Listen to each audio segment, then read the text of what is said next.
underemployed, urban London poor. Basically, if you put your hand up, the government would fund you a free ticket for you and your family, come to a new country and start a new life afresh in the hope of making it over here.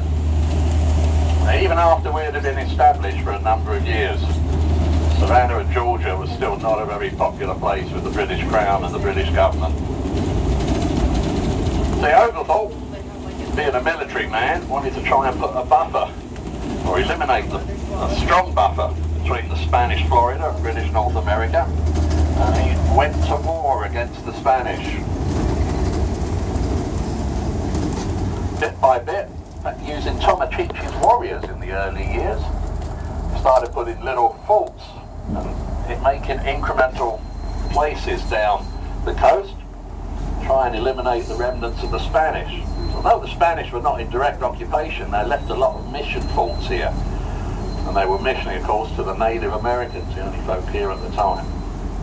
So Oglethorpe took a number of years to drive all of those out. That was his military aim. But it really was very much a social experiment. Him and his backers here, he had certainly seen the detrimental effects of people falling into debt and penury in London, and didn't want to have any of that going on here.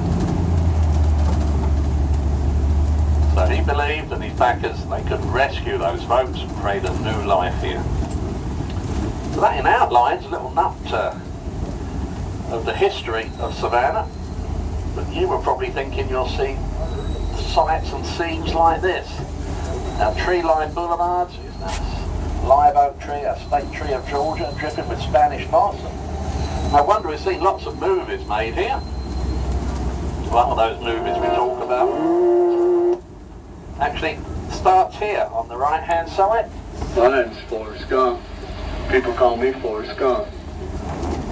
Where a feather flies out of the sky, of a blue sky, quite what we got today, tracks across and lands at the feet of Tom Hanks, who's sitting where that Chippewa Square sign is, on a bench. And as Forrest Gump, he gives his famous "Life is like a box of chocolate" speech from a bench right there. This is stop number 2 already. This is a stop at Chippewa Square. And the stop behind us, the building, is the Juliet Gordon Low birthplace at Girl Scout Museum.